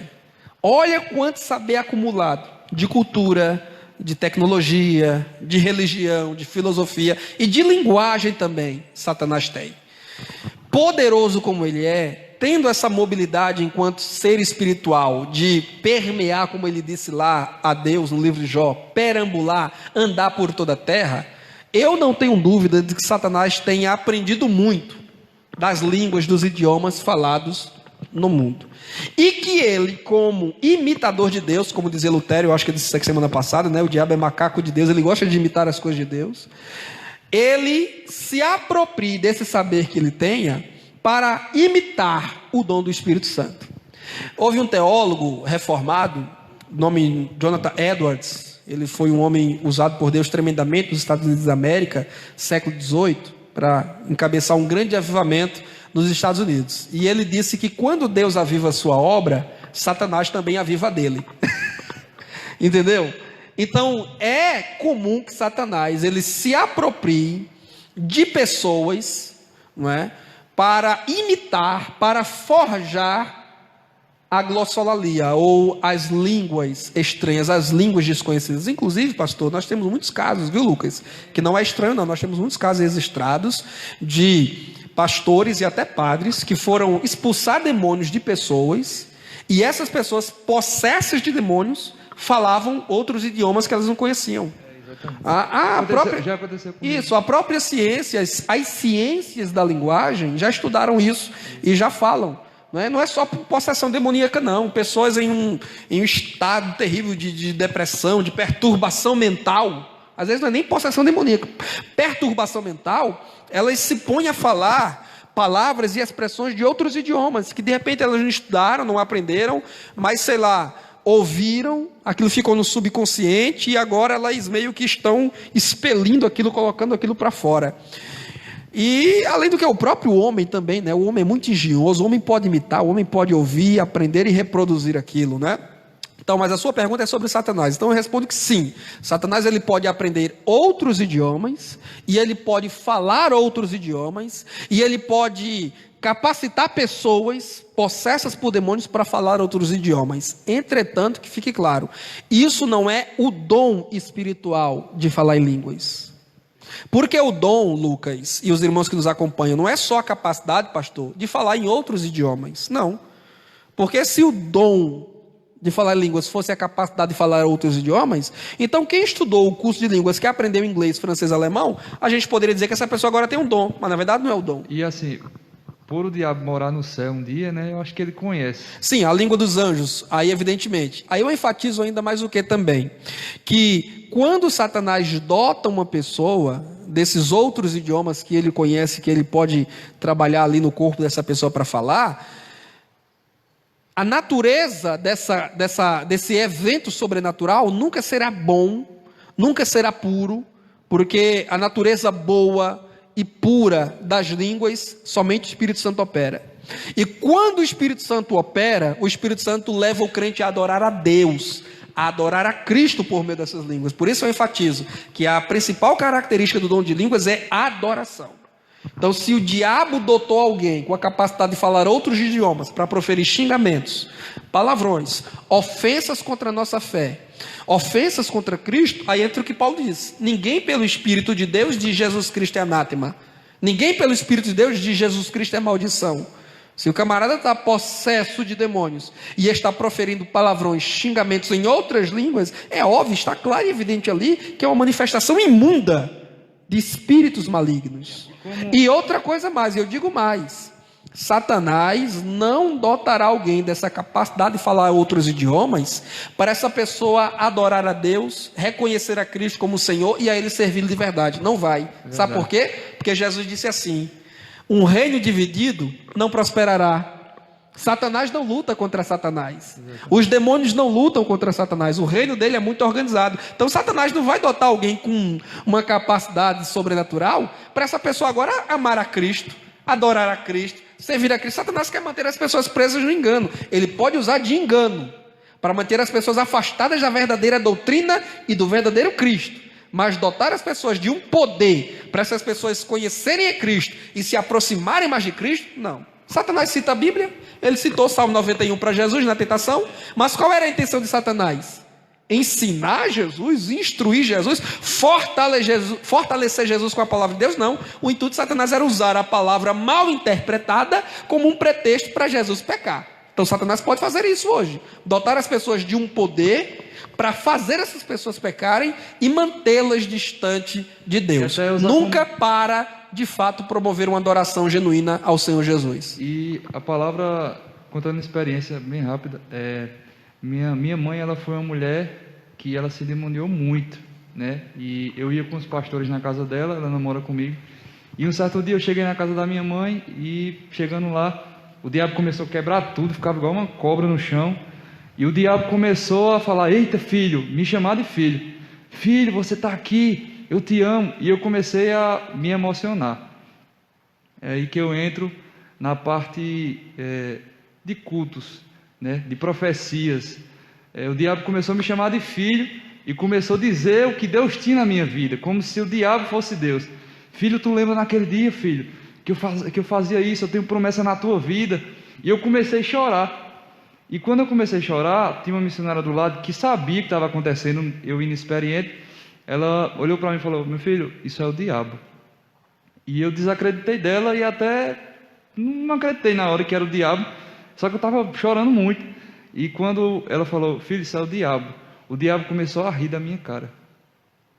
E assim, é o que o diabo tem feito, né, em muitas igrejas, em relação a... E ele falava em mistério, inclusive. Ele falava em línguas estranhas e falava coisas que só eu e Deus sabia e os homens sabiam. Porque ele via, ele, por exemplo, ele vê, né, um culto, eu não sei se ele pode acompanhar um culto, até dentro da igreja, e ele me acompanhou e falou o que eu estava passando e o que Deus tinha na minha vida. E é o que o diabo tem feito em muitas igrejas, né, que é liberando profecias, né, da parte dele, e ele mesmo coloca na boca da pessoa e tem enganado muitos crentes. Eu insisto que Satanás ele não só pode produzir, falsificar o dom de línguas, como ele pode falsificar outros milagres. Se milagres não pudessem ser realizados pelo poder de Satanás, então as falsas religiões não tinham ninguém do lado delas, né? Espiritismo, candomblé, macumbaria, ninguém ia, porque nada acontecia, era tudo mentira, estava claro. Mas por que essas pessoas vão? E muitas dessas religiões crescem muito, porque há resultados lá, há coisas acontecendo lá, pelo poder de Satanás. A própria Bíblia fala, né, que o anticristo que virá, ele vai operar coisas terríveis, pelo poder de Satanás que operará nele. Veja, por exemplo, que o livro do Apocalipse vai dizer que o próprio anticristo será ferido de chaga mortal, mas pela ação de Satanás no falso profeta, essa besta que emergiu do mar, que é o anticristo, voltará à vida e impressionará multidões. Imagina isso, transmitido pela internet, pela Rede Globo. Quanta gente não vai adorar o anticristo, não vai se voltar para o anticristo? Mas quem está operando ali? É o Espírito Santo? Não. É Satanás, o espírito imundo. Vamos aqui para a pergunta 14, irmãos. E os irmãos que estão acompanhando, né, pastor? Curtir e compartilhar, né? Compartilhar para mais gente. Compartilham, né? Sejam alcançados, né? Pessoas participem, né? E sejam abençoados nesta noite. Diz assim a pergunta número 14. Dá para cantar louvores a Deus em outras línguas? Sim, já falei, né? Torno a repetir, eu convido os irmãos a fazerem um estudo detido da primeira carta de Paulo aos Coríntios, capítulo 12, 13 e 14, e Paulo fala ali, né? Cantarei com entendimento, na minha língua, que eu entendo, que eu domino, e cantarei em espírito. Esse cantar no espírito ali, dentro do contexto de 1 Coríntios 12 e 14, é o cantar em línguas, é o adorar a Deus em outros idiomas, que a mente não entende, mas o espírito com Deus está ali sendo construído, está ali sendo edificado, né? A história do movimento pentecostal guarda muitos exemplos de homens e mulheres de Deus que já receberam um poder, uma efusão do Espírito tão grande, que não só falaram em outras línguas, como ainda também cantaram a Jesus em outras línguas. Essa aqui, a 15, é muito interessante, né? Olha só. Também já foi tocado nesse assunto hoje. Quanto ao dom de profecia, pode todo mundo profetizar na igreja? O apóstolo Paulo, ele disse, né? Todos podeis profetizar. Agora, há condições e critérios. Não é todo mundo profetizar ao mesmo tempo, todo mundo profetizar para todo mundo, e nem todo mundo profetizar quando bem entender. né? O próprio Moisés, lá no Antigo Testamento, ele já disse, né? Quisera todo o povo fosse profeta. Esse era um desejo que Moisés tinha, né? Quando Josué chegou para ele e sugeriu que Moisés proibisse aqueles 2 anciãos que nas suas tendas receberam o Espírito Santo e profetizaram, né? Falaram sob inspiração divina. Moisés disse: por quê? Você está com ciúme de mim? A minha vontade é que todo o povo do Senhor fosse profeta. E seria até bom, porque seria desencargo para mim, para a minha vida, né? Esse desejo de Moisés, ele é interessante porque o próprio Deus corresponde com esse desejo de Moisés. Porque lá em Joel 2, texto este que a gente fez tanta menção aqui semana passada, o próprio Deus disse: derramarei o meu espírito sobre toda a carne, filhos e filhas profetizarão. Aí quando é no Novo Testamento, em Atos 2, Jerusalém, dia de Pentecostes, que essa profecia se cumpre parcialmente, o que é que Pedro diz? Pedro ainda acrescenta. Pedro diz: filhos e filhas profetizarão, lá no começo, e no final Pedro diz: servos e servas profetizarão. Joel só tinha dito: e também sobre servos e servas derramarei o meu espírito. Pronto. Mas Pedro acrescenta: inspirado pelo Espírito Santo, e profetizarão. Isso mostra, que o dom de profecia é um dom que realmente está aí disponível para toda a igreja. Deus pode tomar qualquer crente em sua igreja com dom de profecia, para exortar, consolar e edificar a fé de uma pessoa em particular ou da igreja como um todo. Entretanto, observe que Paulo não diz: ó, todos podem profetizar ao mesmo tempo, na hora que quiser, do jeito que quiser e profetizar o que quiser. Entre os pentecostais, pastor, há um equívoco, e aqui nós precisamos fazer uma autocrítica, né? Uma avaliação sobre nossa postura. Há uma postura muito inadequada entre os pentecostais, fruto dessa ignorância do dom de profecia. Você vê muito dirigente de culto, cantor e pregador: eu quero profetizar na sua vida, eu vou profetizar. Põe a mão, quem nunca viu uma cena assim? Põe a mão no ombro do irmão do seu lado, na cabeça dele, e profetize para ele agora. Irmãos, tem que ter muito cuidado com isso, irmão. Paulo disse, eu repito: é o Espírito quem reparte a cada um como ele quer, para o que for útil. Não é o pregador que quer. Essa expressão ela já está muito errada. Você não vê em nenhuma parte da Bíblia Sagrada, especialmente do Novo Testamento, do dom de profecia para a igreja, você não vê nenhum crente dizendo: eu quero profetizar. Não vê isso. Por quê? Porque a profecia não flui do nosso querer. A profecia não emerge da nossa própria vontade. A profecia pende da vontade do Espírito Santo. Assim como o dom de cura, pastor, que a gente falou semana passada. Se tem um dom de cura, por que não sai curando todo mundo? Porque não depende do portador, depende do doador. Não depende de eu, que tenho o dom de cura, querer curar todo mundo. Depende do Espírito Santo me dirigir a ministrar a cura. Se ele me mandar, como dizia a irmã Sheila Carvalhais, muito bem, em um hino que foi muito cantado entre os pentecostais, e confesso que eu até tenho saudade de ouvir esse hino sendo cantado em nossas igrejas hoje, né?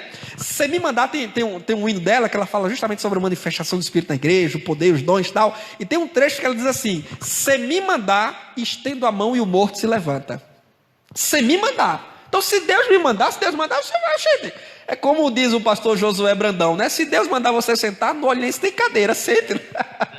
Quando Deus manda, a gente se faz. Agora, se Deus não manda, eu vou me atrever, aí eu vou estar usurpando o dom. Eu vou estar me apropriando indevidamente de algo que não é meu, é do Espírito de Deus. Eu sou apenas um portador, um administrador, um oikonomos, como diz o texto grego, um administrador daquilo que não é meu, daquilo que é de Deus.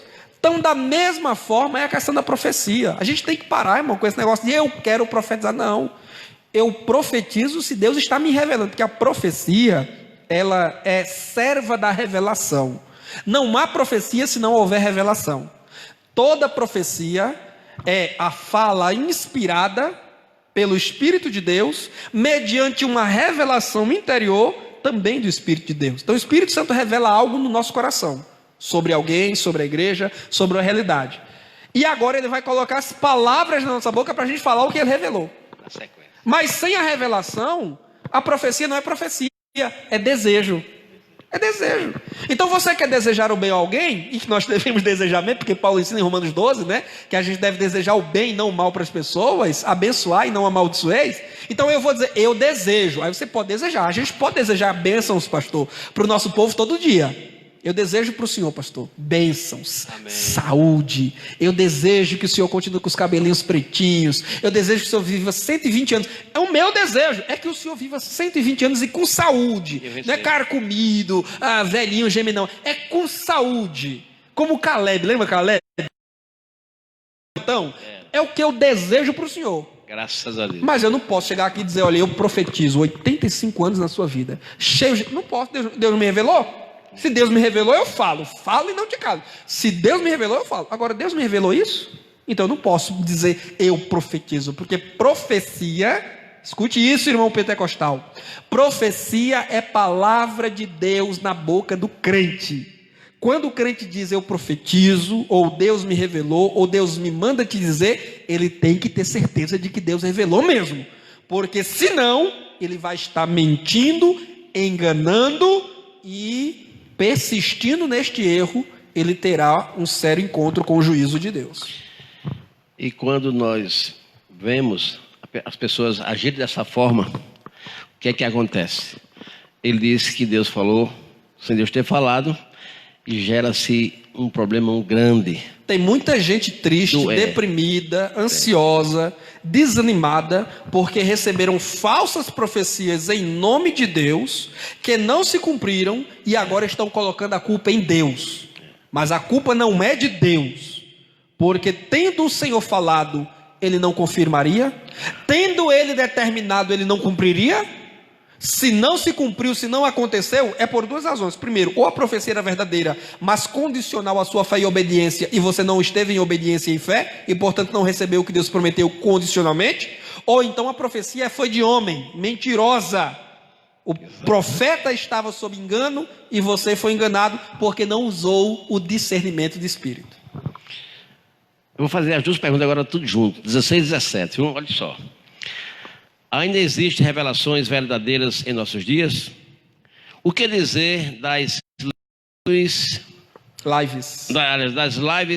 das revelações profundas, tão frequentes nas redes sociais? E bota frequente nisso. É mesmo. Você já acompanhou alguma dessas lives ou não? Já. Não, acompanhei não. Só para a título de curiosidade, só para ver. Se você entrar agora no Facebook, os irmãos estão no Facebook, vocês não vão sair da transmissão não. Mas depois que terminar essa transmissão, daqui a pouco que a gente já está se terminando, você no sistema de buscas do Facebook, você digita assim, live das revelações profundas. Vai aparecer aí pelo menos umas 3 ou 4. Ao vivo, transmissão ao vivo. E observe uma coisa, a maioria delas, se não todas, com uma assistência de pelo menos 200 pessoas simultaneamente. Eu já vi algumas dessas lives com 600, 700, 1.200 pessoas acompanhando simultaneamente a transmissão. Bem, primeiro, existem revelações verdadeiras, revelações genuínas hoje? Sim, nós pentecostais cremos no Deus que ainda se revela. Tanto é que eu acabei de dizer, a profecia serve da revelação. Se o pentecostal disser que não acredita em revelação, então ele também tem que negar o dom de profecia. Ele tem que negar o dom de discernimento de espírito. Ele tem que negar o dom da fé. Ele tem que negar muita coisa, né? Tem que negar os dons de cura também. Porque como é que ele vai dizer para alguém, levanta-te e anda, se ele não crê, se ele não recebeu de Deus a revelação de que aquele doente será curado naquele momento? Eu disse aqui semana passada, que o dom de cura trabalha junto com o dom da fé. E primeiro vem a fé, para depois se manifestar a cura. Mas o dom da fé, que é a certeza de que o milagre vai acontecer, ela só pode ser real se uma revelação acontecer no coração. Deus me disse no meu interior que a irmã vai ser curada. Então agora eu vou impor as mãos sobre ela, vou repreender o mal e ela vai ser curada. E ela é curada. Mas primeiro revelação. Se não existe revelação mais hoje, então logo também necessariamente, escutem meus irmãos pentecostais, se não existe mais revelação de Deus hoje, necessariamente os dons espirituais também cessaram. Aí você tem que pensar se você quer ser pentecostal ou cessacionista. Deus se revela, tanto é, pastor, que Paulo disse. O que foi que Paulo disse? Paulo disse, olha, profetize 2 ou 3 no máximo por culto, e cada um por sua vez. Aí Paulo diz assim, e se a um for concedida o quê? A revelação, cale-se o primeiro e fale agora esse que recebeu a revelação.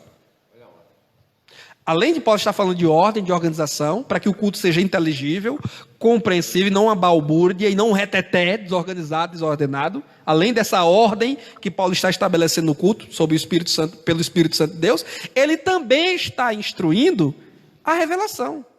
A revelação, ela ainda acontece na igreja. O que a gente tem que ter cuidado é com falsas revelações.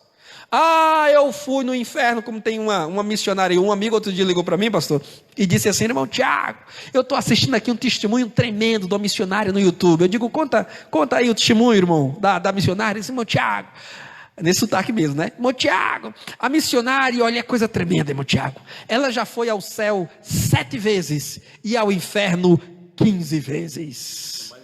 Eu digo, meu irmão, desligue esse negócio em nome de Jesus, meu irmão. Você está vendo que essa mulher é mais bem-vinda no inferno do que no céu? Já foi no inferno 15, no céu só 7? Para que uma pessoa vai tantas vezes fazendo excursão, turismo no inferno? Aí começam as mentiras, pastor. Deus me revelou, olha, no inferno eu puxei uma gaveta, e sabe o que foi que eu vi? Os cabelos das irmãs que aparam a ponta dos cabelos. Aí, já teve, você acredita, pastor? O senhor é mais experiente que eu, o senhor sabe. O senhor sabe dessas histórias. Deus me revelou os pelos das pernas das irmãs que fazem depilação. Você que está se depilando, você vai para o inferno. Deus me... Irmão, pelo amor de Deus, irmão, não vem com essas revelações para cá, irmão. Não vem com essas conversas fiadas para cá. Deus me revelou as bermudas dos irmãos que ficam em casa de bermuda. Crente da Assembleia de Deus que toma banho de piscina de bermuda. Deus me revelou, vai tudo para o inferno. Irmão, que tipo de revelação é essa? Revelações para se colocarem acima da palavra de Deus? Revelações para formarem novas doutrinas? Você sabe, pastor, que a maioria das seitas que existem no mundo hoje, elas nasceram a partir de ditas revelações. Apareceu para mim o anjo Miguel. Jesus Cristo apareceu. Reverendo Moon. A igreja dos santos dos últimos dias. Os mormons, né? William Branham. Todas essas seitas, elas começaram com supostas revelações. Mas olha a qualidade dessas revelações. Falsas, mentirosas. Houve até quem dissesse que veio completar a obra de Cristo que não estava completa. Que veio fazer o que Cristo... Tem até deles que dizem que vieram fazer o que Cristo não teve coragem de fazer. Então essas revelações, desses profetas inclusive, das lives das revelações profundas, né? Você lembra, pastor, teve um caso na época do Orkut ainda. Na época do Orkut, quem lembra do... nostalgia agora. Na época do Orkut, teve um profeteiro, que não é profeta, um profeteiro que foi desmascarado, Lucas. Sabe por quê? Ele tinha uma artimanha, malandro, sem vergonha. Sabe o que ele fazia? Ele era convidado para ir a uma igreja, ele ia no perfil daquela igreja no Orkut, vasculhava foto e nome de tudo que é membro dessa igreja, e com uma grande capacidade de memorização que ele tinha, o que é que ele fazia? No culto ele adivinhava, ele não revelava, ele adivinhava, é diferente, adivinhação e revelação. Ele adivinhava, ele trazia a memória, olhava no rosto das irmãs e dos irmãos presentes e citava o nome, dizia quem era irmão, quem era mãe, mas estava tudo lá no Orkut. Tem um videozinho, quem quiser pode entrar no YouTube para ver. E essa malandragem não terminou não, porque tem gente fazendo a mesma coisa hoje com o Facebook e outras redes sociais. Porque tem gente que coloca tudo, né, nas redes sociais, nome de família, endereço, CEP, telefone, coloca tudo. Aí um malandro que quer se passar por profeta, vai lá, pega essas informações. Por exemplo, nós temos aqui o perfil da nossa igreja, recém-aberto Facebook, AD Príncipe da Paz. O malandro pega, olha, grava, memoriza o rosto das irmãs e dos irmãos do pastor, aí chega aqui, Deus me revelou. Mentira, bandido, crápula, mentiroso, estelionatário da fé. Mas a igreja que tem o dom do discernimento do Espírito, que é instruída na palavra, essa igreja vai reconhecer. Porque quem está no Espírito, reconhece o outro que está no Espírito. Agora a igreja do reteté, da bagunça, ela vai junto, come corda e vai-se embora. Nós estamos aqui, irmãos, também na companhia, gente de longe, viu? Minas Gerais, nosso querido Marlon Freitas, né? Ipatinga, né? E muitos outros irmãos que participam. Mas aqui nós temos também, irmãos, uma pergunta do internauta. Novamente do nosso amado irmão José Carlos Sabino, olha só. Porque... eu creio que a pergunta dele já foi respondida, né? Tem um irmão aqui, que é o irmão Estevão Jones, ele está perguntando: pode um crente sem nenhum conhecimento bíblico profetizar? Pode um crente sem nenhum conhecimento bíblico profetizar? Claro que pode. Onde é que está dito que você tem que conhecer a doutrina para poder profetizar? Né? A profecia é um dom do Espírito Santo, ele dá a quem ele quer dentro da igreja, entre os crentes, não necessariamente submetido a um conhecimento doutrinário. É claro que a gente, e eu disse semana passada, a gente tem que aliar dom e fruto. O dom e o fruto tem que crescer junto, operar junto na vida do crente, porque se só tiver dom sem fruto, fica fanático. Mas se tivesse o fruto sem o dom do Espírito Santo, fica também um crente vagaroso, lento no serviço, porque os dons são para o serviço, para a adoração. Então a vontade de Deus é dons e frutos cooperando conjuntamente. Vamos aqui na 8ª pergunta. Qual a importância em nossos dias do dom de discernimento, de espírito? Você acabou de falar. A importância é toda. A importância é toda. Né? Porque veja o que é que Paulo diz. Nos últimos dias viriam o quê? Surgiriam o quê? Espíritos enganadores. Não é isso? Paulo não profetizou isso? Que nos últimos dias viriam espíritos enganadores? Então hoje, um excelente dom a ser buscado pela igreja é o dom de discernimento. Justamente para não se deixar enganar por esses espíritos que estão aí, nesses profetas das revelações profundas, nesses pregadores mentirosos, falsários, vendedores de bênçãos, muambeiros da fé. Né? O pastor Antônio Gilberto, inclusive, pastor João Rios, o pastor Antônio Gilberto, ele dizia que há demônios cuja ocupação deles não é promover violência, prostituição. Tem demônios que se ocupam disso, mas tem outros demônios, dizia Antônio Gilberto, que eles só se ocupam de disseminar falsos ensinos, falsas doutrinas. Você lembra que Paulo falou das doutrinas de demônios? Então os demônios também têm doutrina, os demônios também têm ensino, né? Então o estudo da palavra de Deus e também o dom de discernimento de espírito ajuda a igreja a se prevenir contra esses falsários e a rejeitar aqueles que, como lá naquela igreja do Apocalipse, se apresentam a nós como sendo apóstolos e não são, como sendo pastores e não são, como sendo teólogos e não são. São na verdade semeadores de contendas, são na verdade heréticos, são na verdade membros utilizados por Satanás para promover desordem e caos espiritual na igreja. Então, qual é a necessidade e a utilidade do dom de discernimento hoje? É toda necessidade, toda utilidade. Aliás, mais do que nunca, a igreja necessita do dom de discernimento de espírito. E aliás, pastor, eu só quero dizer uma coisa, que o discernimento de espíritos, ele pode vir mediante o dom, que é algo sobrenatural. Deus, ele revela ao crente, né? Se a ação que está ali ocorrendo, Lucas, é uma ação do Espírito de Deus, se é de Satanás ou se é do homem, qual é a natureza daquele evento. O dom de discernimento de espírito nos ajuda a entender isso. Mas também, pastor, esse discernimento de espírito, ele pode ser resultado da maturidade cristã, do estudo da palavra de Deus, da pesquisa, da intimidade com Deus, do nosso envolvimento com a igreja, porque tem muita coisa que de primeira a gente já discerne, né? Nossa experiência de vida, né? Quando a gente é bem vivido com Deus, com a igreja na vida, tem certas, desculpa a expressão, tem certas presepadas que a gente não precisa nem de um dom para perceber que aquilo ali é malandragem, né? Por exemplo, vou lhe dar um exemplo. Um certo apóstolo aí no Brasil inventou, no meio dessa pandemia, de vender grão de feijão por R$1.000. Aí gravou lá com carimbo nesses grãos de feijão a expressão, "se tu uma bênção". Lembrando lá, quando Deus disse a Abraão, "se tu uma bênção", que eu li aquele texto várias vezes, nunca vi Deus oferecendo a Abraão feijão, nem a Abraão colhendo feijão, eu nunca ouvi falar de feijão na vida de Abraão, né?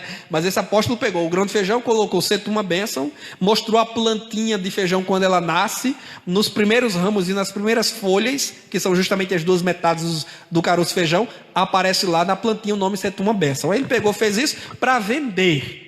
Olha, você vai entrar em contato conosco, você vai fazer uma oferta de R$1.000 e vai receber o feijão abençoado na sua casa. Precisa alguém ter dom de discernimento de espírito para perceber que isso é malandragem?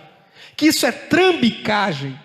Que isso é agir de má fé com gente leiga, com gente ignorante? Não precisa. Não precisa. Você basta ter um pouco de conhecimento da palavra de Deus. Basta você lembrar do que Jesus disse, né? Dá de graça o que de graça recebeste. Como é que pode, no meio dessa pandemia, pastor, nós já achamos terrível um supermercado que bota 1 quilo de feijão carioca a 8, 10 reais para vender na sua prateleira, no meio dessa crise, imagina um apóstolo colocar um caroço de feijão a 1.000 reais para espoliar, para roubar, para extorquir um fiel. E um caroço que não germina, viu? É verdade. Então vamos lá. Olha só. Como o pentecostalismo tem contribuído com a sociedade. É bem atual, é bem boa. É verdade, é verdade. Pastor, de muitas formas, essa aqui agora já é uma leitura mais sociológica do que teológica, né? De muitas formas, o pentecostalismo tem contribuído com a sociedade.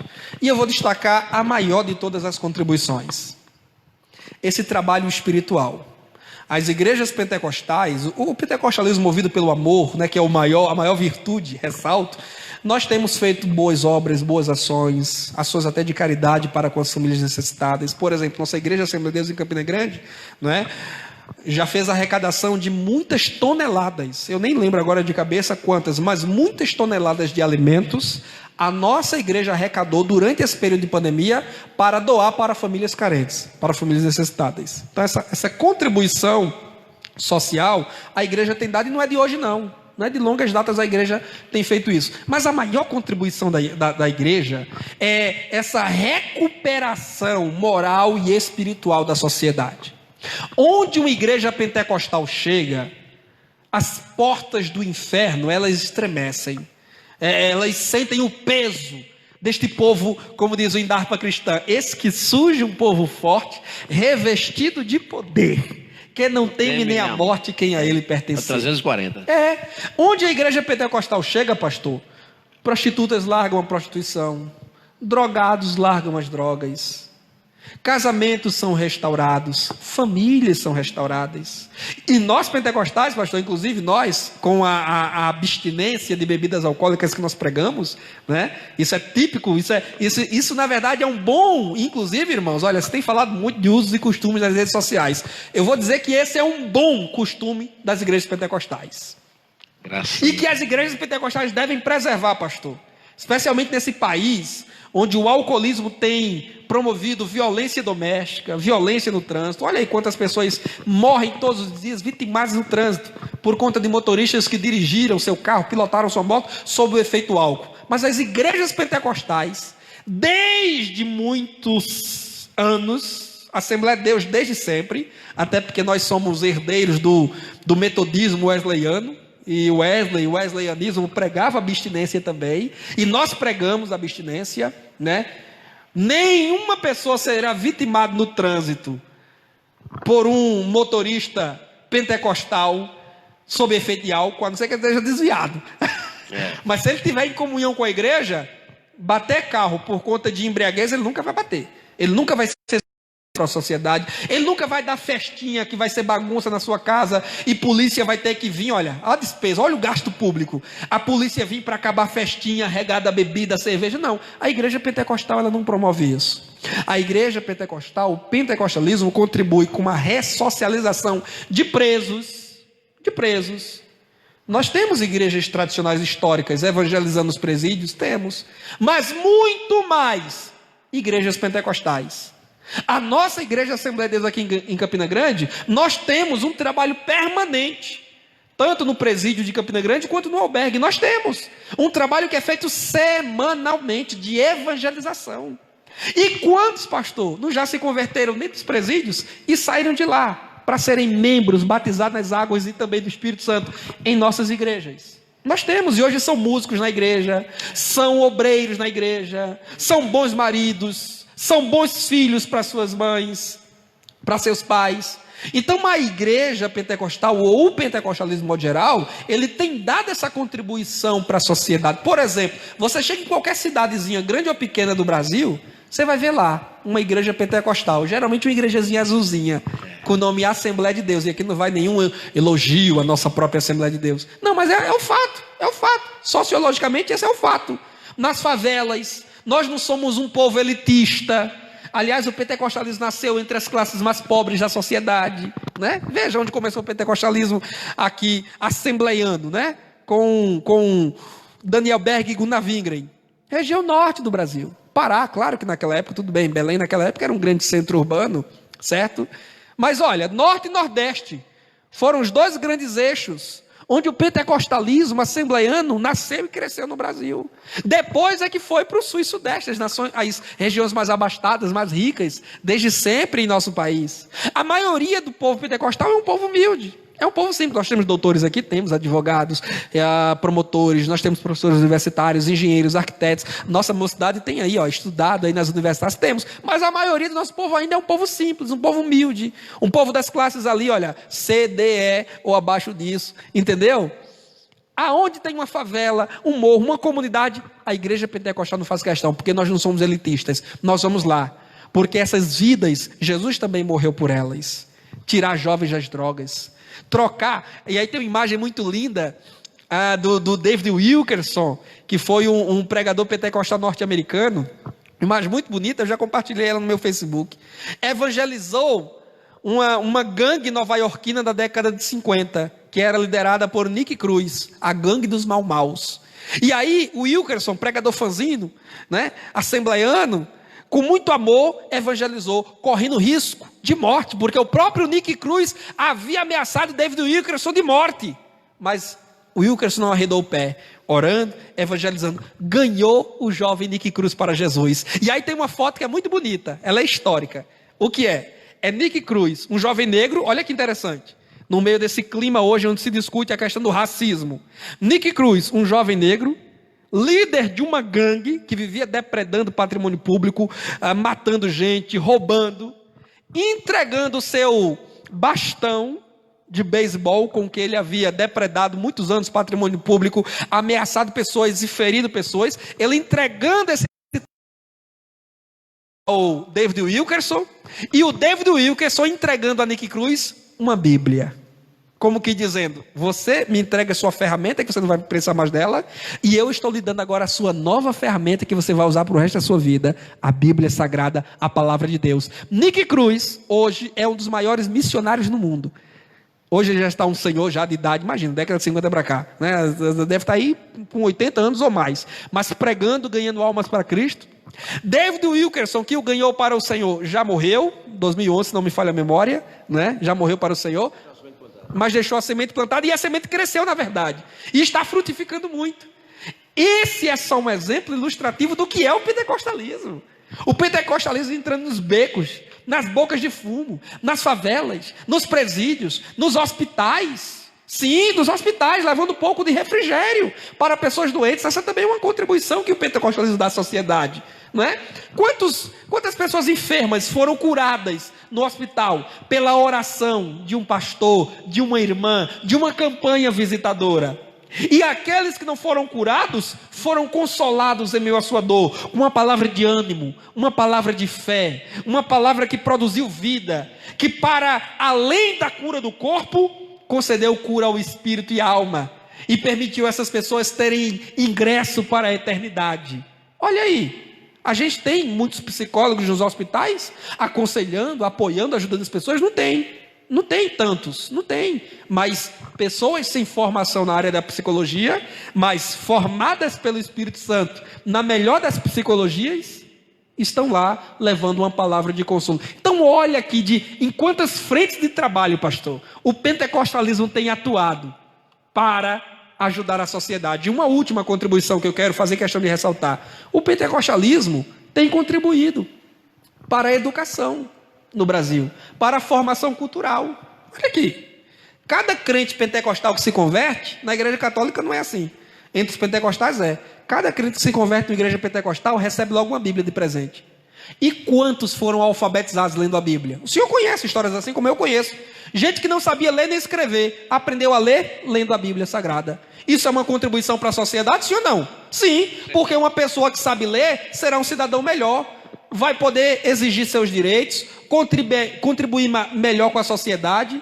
Olha quantos livros os pentecostais têm escrito, promovido a cultura, a intelectualidade. Olha, como eu já disse, quantas faculdades, até faculdades que têm oferecido cursos não só de teologia, faculdades evangélicas de vertente pentecostal, que têm dado cursos de história, cursos de pedagogia, como por exemplo a nossa FAEPB aqui em Campina Grande. Nós temos cursos de pedagogia, formando professores uma faculdade evangélica ligada à instituição pentecostal. Então, de muitas formas, o pentecostalismo tem contribuído com a sociedade. Só para contribuir, como você falava sobre a troca, né, do que fez Nicos Cruz, no caso, né? Aí eu me lembrei justamente de Mateus, publicano que cobrava imposto, né? É mesmo. Depois ele trocou aquela pena, aquele lápis que tanto ele cobrou imposto, para quê? Para escrever o evangelho, né? É verdade. Então Deus faz isso. Deus é maravilhoso, né? Muito bem lembrado. Muito Irmão Lucas. Meu pai, quando estava preso, ele se converteu na cadeia. E ele é fruto do evangelho, inclusive da Assembleia de Deus. Olha aí. Pastor Elton John, com a equipe, no tempo ia pregar lá.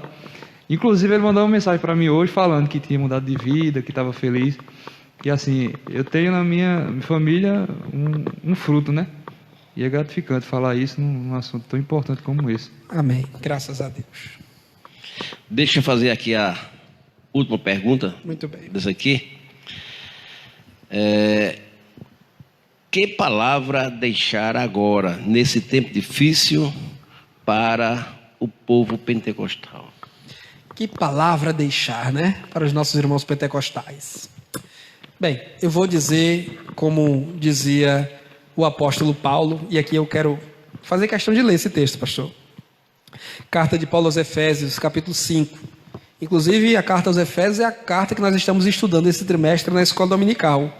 Virtual, né? Porque em Campina Grande a gente não está podendo se reunir nas nossas igrejas, mas virtualmente nós estamos estudando nas nossas EBDs online a carta de Paulo aos Efésios. No capítulo 5 dessa carta, versículo 18, é um texto que eu gosto muito, já preguei várias vezes nesse texto. Paulo diz: não vos embriagueis com vinho, em que há contenda, mas enchei-vos do Espírito. Esse vinho aqui, claro, Paulo estava se referindo diretamente ao vinho mesmo, o líquido, a bebida fermentada, que altera o sentido, e que alterando o sentido provoca distúrbio, desequilíbrio, contendas, brigas, discórdias, inimizades, violência doméstica e violência urbana. É por isso, inclusive, que repito, os pentecostais assembleanos fazem bem em preferir a abstinência, como os recabitas lá na época de Jeremias. Mas esse vinho também, pastor, não é só o vinho alcoólico. Este vinho também, eu aplico aqui agora, é uma aplicação minha, é o vinho moral também. É o vinho da pornografia, é o vinho da sensualidade, é o vinho da mentira, é o vinho da politicagem, é o vinho da corrupção, é o vinho da idolatria, é o vinho do liberalismo teológico, é o vinho do cessacionismo, é o vinho do academicismo secular, é o vinho da soberba, é o vinho da ganância, é o vinho da avareza. Não se embriaguem com esses vinhos. Não se embriaguem com essas coisas que provocam distúrbio na alma e no espírito, que tiram o equilíbrio. Meus irmãos pentecostais, não se embriaguem com essas coisas. Não se embriaguem com as efemeridades desta vida, com as facilidades desta vida. Não se embriaguem com esses programas televisivos e também com esse entretenimento exacerbado da internet. Quantas pessoas, pastor, que podendo estar agora acompanhando uma transmissão abençoada dessa, modéstia à parte, uma transmissão tão edificante, preferem estar aí trafegando em sites de piada, lendo memes, discussões políticas que não vão chegar a lugar nenhum, brigas, rinhas. Meus irmãos, não nos embriaguemos com o entretenimento secular. Quantas pessoas distraídas com o entretenimento secular, entorpecidas, desculpe dizer, quantos crentes estão drogados com o entretenimento secular. É só futebol, é só videogame, é só filme. Está dentro de casa, é o dia inteiro filme, um atrás do outro. Na Netflix, no YouTube, em outros canais. É filme um atrás do outro. Uma Bíblia que é boa não pega para ler, um livro bom não pega para ler, uma boa pregação, um bom estudo que também está cheio na internet, ele não para ouvir, não tem paciência. Não vos embriagueis com este vinho, meus irmãos, mas enchei-vos do Espírito Santo. Pois como disse Jesus, os dias são maus. Olha aí, Jesus disse na época dele, 2000 anos atrás, os dias são maus, muito mais males existem hoje no mundo. Logo, muito mais temos que estar firmados em Deus, apegados a Cristo, aos valores cristãos e cheios de Espírito Santo. O pentecostalismo, ele sobreviverá e crescerá na medida em que ele se permitir ser dirigido pelo Espírito Santo, orientado pelo Espírito Santo e empoderado pelo Espírito Santo. O Espírito Santo precisa ser em nós o que Jesus disse aos seus discípulos, um rio de águas vivas. Olha aí, porque um rio de água natural, ele pode secar diante de uma estiagem prolongada, mas um rio de águas vivas, ele nunca seca, ele nunca morre, ele flui eternamente. Meus irmãos, que o Espírito da graça, o Espírito de santidade e o Espírito de poder nos tome a mente e o coração diuturnamente, que nós sejamos dedicados à oração. Povo pentecostal, oremos. Povo pentecostal, leiamos a Bíblia. Povo pentecostal, amemos a igreja e zelemos pela integridade dela. Vamos acabar com essas coisas de ficar maculando a igreja na internet, sujando, denigrindo a igreja com palavras ou com atitudes na internet. Não, a igreja é a noiva do Cordeiro, a igreja tem que ser amada. Não me refiro aqui à placa, à denominação, não. Me refiro ao corpo místico, ao corpo espiritual de Cristo, constituído de todos os salvos. Vamos nos amar, nos respeitar, nos ajudar, nos fortalecer mutuamente, como dizia o autor da carta aos Hebreus, ainda mais quando vedes que vai se aproximando o grande dia do Senhor. Que Deus abençoe você, meu irmão pentecostal. Jovens pentecostais, leiam, estudem. Se puder fazer um curso de teologia, faça. Se Deus coloca no seu coração escrever um livro, escreva. Eu quero aqui encorajar os meus jovens irmãos pentecostais a serem escritores, pastor, a bombardearem o Brasil e o mundo com boa literatura cristã e com esse gosto, esse fervor pentecostal, esse calor pentecostal, porque a igreja boa é a igreja quentinha, igreja aquecida pelo fogo do Espírito Santo. Que Deus nos abençoe, que Deus nos ajude a passar, a atravessar essa época difícil. E você, que como nós aqui estamos impedidos de nos congregar regularmente em nossas igrejas, possa se manter firme, como dizia Paulo, pastor, na carta aos Efésios. Paulo disse, para que depois de vocês terem feito tudo, permanecer firme. Então vamos fazer, meus irmãos, tudo que tiver que ser feito. Tiver de usar máscara, álcool em gel, ficar em casa, o que as autoridades recomendam, vamos fazer. E depois de haver feito tudo, a gente permanecer firme para voltar a cultuar a Deus com os nossos irmãos e nossas igrejas. Deus abençoe. Obrigado a todos que acompanharam essa transmissão, curtiram, compartilharam. Os meus amigos, a minha página pessoal, Tiago Rosas. Deus abençoe grandemente. Pastor João Rios, foi uma grande satisfação estar mais uma vez ao seu lado, dividindo aqui esses momentos. Meu amado evangelista Tiago Rosa, a satisfação é toda nossa. Nós reconhecemos que Deus tem se instrumentalizado da sua vida, né? Mas é só uma ressalva. Você está querendo que os nossos jovens, eles sejam escritores. Às vezes que você tem que gostar de ler, né? Tem que gostar de... bons leitores, claro que se tornarão também, quem sabe amanhã, bons escritores, né? Inclusive, nós sabemos que os 4 livros que Deus lhe proporcionou para que o Senhor escrevesse, eles estão aí, irmãos. E os irmãos que compraram, que adquiriram, aproveitem esse tempo que nós estamos tendo para ler, né? A nossa gratidão... Se o senhor me permite, pastor, antes da gratidão, eu quero aqui, só lembrar, né? O nosso livro mais recente, nossa autoria, Poder Pentecostal, reafirmando nossa doutrina e experiência à luz das Escrituras. Aqui, irmãos, eu abordo nesse livro, que foi lançado esse ano, as nossas doutrinas e práticas pentecostais. O pentecostalismo sadio, o pentecostalismo bíblico, o pentecostalismo clássico, que os nossos pais, pioneiros na fé, nos legaram. batismo do Espírito Santo, cura divina, dons espirituais, viu? Experiências sobrenaturais com Deus. Minha experiência com Deus, muito dela eu compartilho também ao longo dessas páginas aqui. Então, os irmãos de todo o Brasil que quiserem adquirir esse e os demais livros de minha autoria, podem entrar em contato comigo pelo Facebook, podem entrar em contato comigo pelo Instagram, pelo WhatsApp, como você desejar. E mesmo nesse período de pandemia, eu estou remetendo os nossos livros para todo o Brasil. Inclusive hoje, eu estive nos Correios postando livros meus para irmãos em todas as partes do Brasil. Esse livro custa R$25. O frete para qualquer lugar do Brasil custa apenas R$8. Ou seja, por R$33. É caro, pastor? Seja sincero, R$33 é caro? O senhor que já leu esse livro, é caro? Não é. Caro é um celular, é uma televisão, é um videogame. Investimento.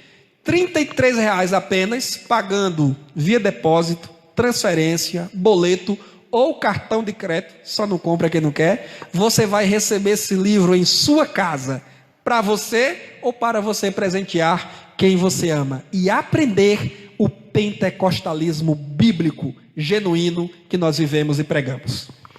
Muito bem. Nossa gratidão.